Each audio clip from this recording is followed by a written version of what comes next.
கள்ளத்தனம் செய்யும் கிராதகன் கருணாநிதி, சண்டாளன் கருணாநிதி, சதிகாரம் கருணாநிதி அப்படின்னு சொல்லி இணையதளத்தில் இந்த பாடல் அதிகமாக வைரலாகி போய்கிட்டு இருக்கு. அதற்கு காரணம் என்னன்னு பார்த்துக்கிட்டிங்கன்னா, நாம் தமிழர் கட்சியினுடைய மாநில கொள்கை பரப்பு செயலர் அண்ணன் சாட்டை துரைமுருகன் அவர்கள் இதே பாடலை சண்டாளன் கருணாநிதி, சதிகாரன் கருணாநிதி அப்படின்னு சொல்லி பாடிட்டாரு விக்கிரவாண்டியில்.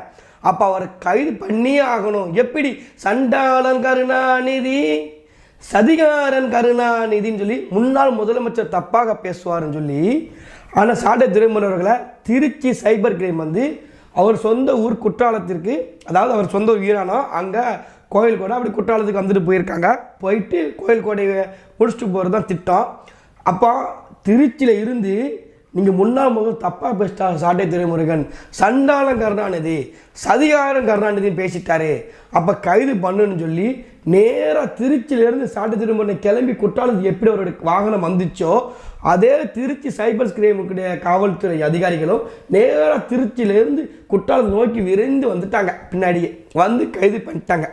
இப்போ இந்த கைதுக்கு காரணம் இந்த ஒரு பாடல் தாங்க. அது இந்த வரி தான், சண்டாளன் கருணாநிதி, சதிகாரன் கருணாநிதி அப்படின்னு சொல்லி இந்த ஒரு பாடல் வரி தானே. அதை உடன்பிறப்புகள் குத்து உயிரும் கொலை உயிராக இந்த வண்டியில் போகும்போது நாய் அடிபட்டுட்டு நாய் துடிச்சிட்டு இருக்கும்ல, இந்த மாதிரி உடன்பிறப்புகள் உட்காந்து துடிச்சிக்கிட்டு இருக்காங்க.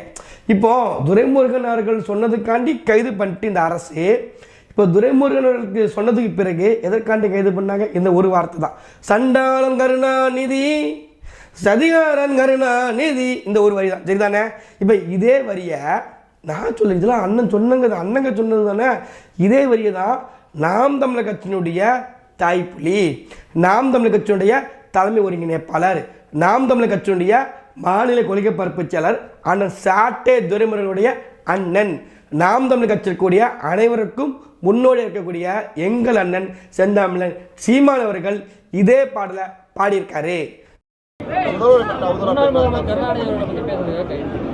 அவதூறு இல்லைங்க, அது இருந்த பாட்டுங்க. கள்ளத்தனம் செய்த காதகன் கருணாநிதி, சதிகாரன் கருணாநிதி, சண்டாளன் கருணாநிதினு பாட்டு உங்களுக்கு அனுப்பவா? எழுதினவன் பாடினவனை விட்டுட்டு ஏன் மறுபடியும் எடுத்து பாடினவனை கைது பண்றீங்க? இப்ப நான் பாடுறேன், மேலே பேர் போடு. கள்ளத்தனம் செய்த காதகன் கருணாநிதி, சதிகாரன் கருணாநிதி, சண்டாளன் கருணாநிதி, போடு பாப்போம், போட்டு உள்ள வை. நீ புள்ள பூச்சி பிடிச்ச விளையாடு ராஜா, தேலு பாம்பு நட்டுவாக்கிலே பிடிப்பியா? புலி சிங்கத்தோட மோதுவியா? முன்னாள் முதல்வர் நீ உங்க அப்பா அதிகாரத்துக்கு வந்து புனித பட்டம் கட்ட பாக்குற துரோகி, தமிழ் பேரினத்திற்கு பச்சை துரோகி. யார் தர்க்கம் செய்வா? அதிகாரம் வந்தோன்னா உங்க அப்பாவுக்கு புனிதர் பட்டம் கட்டிடுவீங்களா? செஞ்ச துரோகமெல்லாம் மறந்து போயிருமா? இந்த நாட்டில் தமிழர் இன வரலாற்றில், அரசியல் வரலாற்றில் தீய ஆட்சியின் தொடக்கம், தீய அரசியலின் தொடக்கமே ஐயா கருணாநிதி வந்து உட்கார்ந்த பிறகுதான். சண்டாளன் கருணாநிதி, சதிகாரன் கருணாநிதி அப்படின்னு சொல்லி இதே பாடலை சீமான் பாடியிருக்காங்க. சீமானை எப்போ சார் கைது பண்ணுவீங்க? இரும்பு கரம் கொண்டு யார் தவறு செய்தாலும், யார் பேசினாலும், அது அது அமைச்சராக இருந்தாலும் பரவாயில்ல, எம்எல்ஏக்களாக இருந்தாலும் பரவாயில்ல, நான் கடுமையாக நடவடிக்கை எடுப்பேன். அது சர்வாதிகார மாறிடுவேன். அது ரொம்ப முக்கியமான வார்த்தைங்க, சர்வாதிகார மாறிடுவேன் அப்படின்னு சொல்லி என்னென்ன யூடியூப்பில் உட்காந்து இந்த ஜனாவட்ட உட்காந்து பேசுவாங்க. யூடியூப்பில் உட்காந்து அந்த மாதிரி யூடியூப்பில் உட்காந்து ஒரு வீடியோ கிரியேட்டராக மாஸ் பிஜிஎம், சினிமா டைலாக் மணி மாஸ் பிஜிஎம்மாக இப்படி சைடில் உட்காந்துக்கிட்டு பேசின மட்டும் போடாதியா. எந்த இடத்துல முதலமைச்சர் மு.க. ஸ்டாலின் அவர்கள் சரியான நடவடிக்கை எடுத்திருக்காரு, இந்த திட்டம் சரியாக இருந்திருக்கு, இந்த நடவடிக்கை சரியான நடவடிக்கை ஒரு இடத்துல கூட 3 ஆண்டுகளில் ஒன்றுமே பண்ணினது கிடையாது. ஆனால் சீமான் சொன்னா தெரியுமா, தமிழ் இனத்தின் பச்சை துரோகி கருணாநிதி அவர்கள். உங்களுக்கு வேணா உங்கள் தலைவர், உங்கள் அப்பா, உங்கள் டேடி பெரியவராக இருந்துட்டு போட்டோம், அவர் புனிதர், மகாவிஷ்ணுவோட நேரடி அவதாரம், இல்லை தமிழ்நாட்டை காக்கும் ரட்சகர், இல்லை இது தமிழ்நாட்டு மக்களுக்கென்று பெரிய தலைவர், அது உங்களை பொறுத்த வரைக்கும் தான். உங்கள் பார்வையில், என் பார்வையில் தமிழ் இனத்திற்கென்று செய்த மிகப்பெரிய துரோகம், கச்சத்தீவில் இருந்து மிகப்பெரிய துரோகம், ஈழ மக்களை படுகொலை செய்த வரைக்கும் கருணாநிதி அவர்கள் துரோகியாக தான் நான் பார்த்துருக்கிறேன். ஏன் கண்ணில் எது பட்டுச்சோ அதுதான் நான் சொல்ல முடியும். அதில் ஒரு கட்சியோ இல்லை ஒரு தலைவரையோ விமர்சனம் பண்ணக்கூடாதுன்னு சொல்லி இந்திய அரசியலமைப்பு எங்கேயாவது கொடுத்துருக்கா? இந்த தலைவர்கள் தப்பாக பேசக்கூடாது, கருணை தப்பாக பேசக்கூடாது, இல்லை முதலமைச்சரை பற்றி தப்பாக பேசக்கூடாது, ஒரு அரசை பற்றி தப்பாக பேசக்கூடாதுன்னு சொல்லி இந்திய அரசியல் சட்டத்தில் எங்கேயாவது கொடுத்துருக்கா? கிடையாது.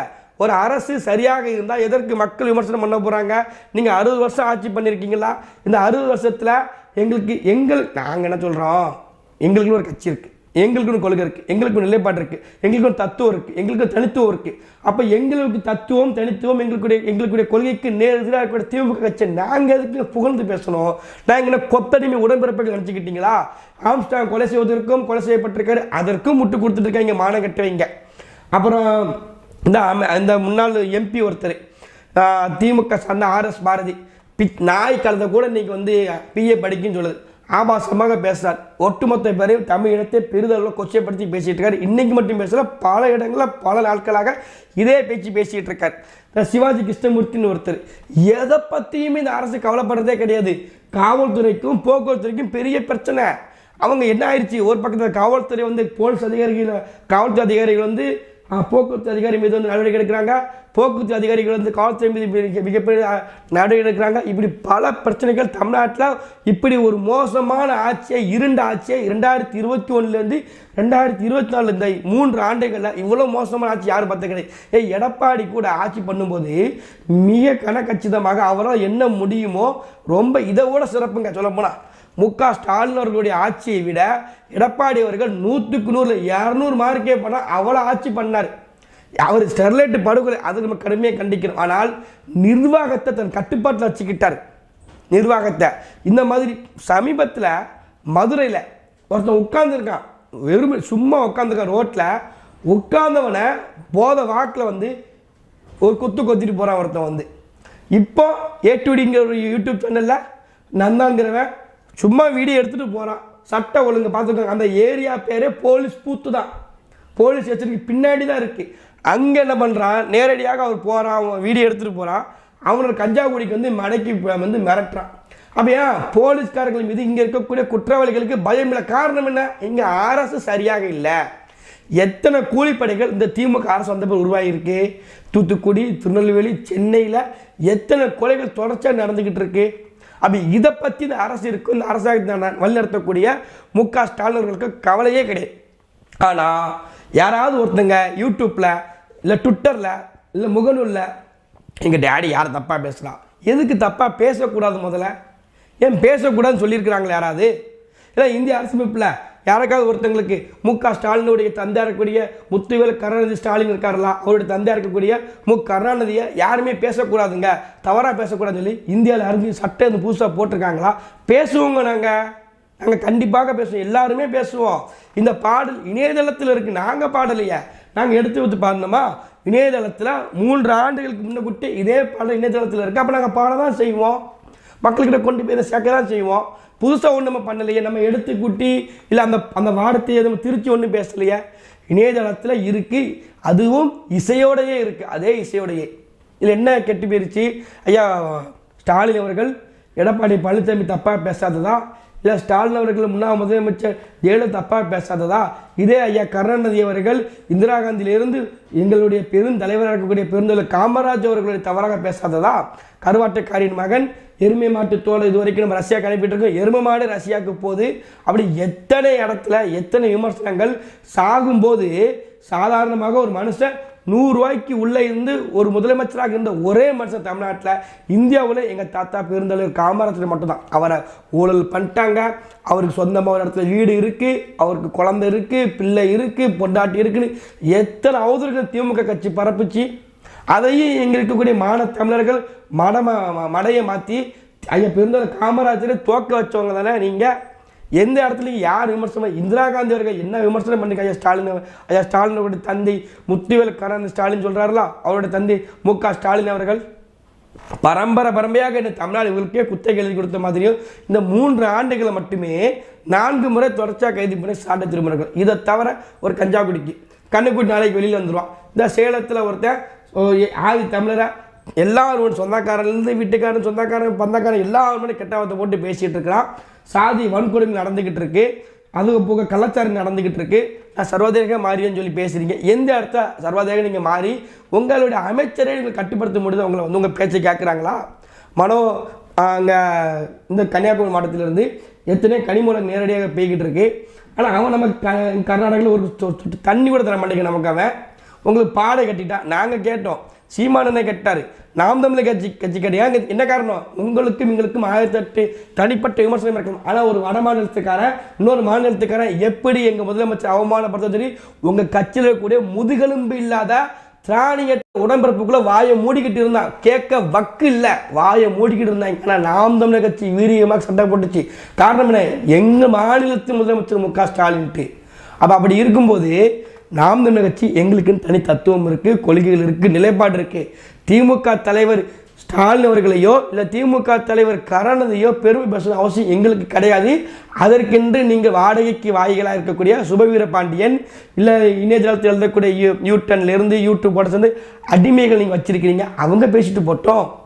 எங்களை பொறுத்த திரும்பி சொல்கிறது ஒன்று, எங்கள் நிலைப்பாடு ஒன்று தான். உங்களுக்கு அவர் புனித தலைவர்னா எங்களுக்கு துரோகி தான். அண்ணன் சீமான் அவர்கள் சொல்கிறது மாதிரி தமிழ் இனத்தின் பச்சை துரோகி தான். தமிழ்நாட்டினுடைய அரசியலையே மிக பெரிதளவில் கொச்சைப்படுத்தி தமிழ்நாட்டு அரசியல் இருக்கக்கூடிய எல்லாத்தையும் ஆபாசமாக பேச வச்சு கிரிட்டிசிசம் பண்ண வச்சு ஒரு மோசமான அரசியலை முன்னுதாரணமாக தான் மு கருணாநிதி அவர்கள் நாங்கள் பார்க்கின்றோம். அது எந்த ஒரு மாற்று கருத்தும் கிடையாது. ஆனால் சாட்டை துறைமுறைகளை மீண்டும் மக்களிடத்திலே கொண்டு சேர்ப்பதற்கு வலுக்கட்டாயமாக உழைக்கக்கூடிய திமுக உடன்பிறப்புகளுக்கும் முத்துவேல் கருணாநிதி ஸ்டாலின் அவர்களுக்கும் மிகப்பெரிய நன்றியை தெரிவிச்சுக்கிறோம். ஆனால் சீமான் அவர்களால் இந்த பாடலை பாடியுள்ளார். சண்டாளன் கருணாநிதி, சதிகாரன் கருணாநிதி, அவரை கைது பண்ணி காட்டுங்க.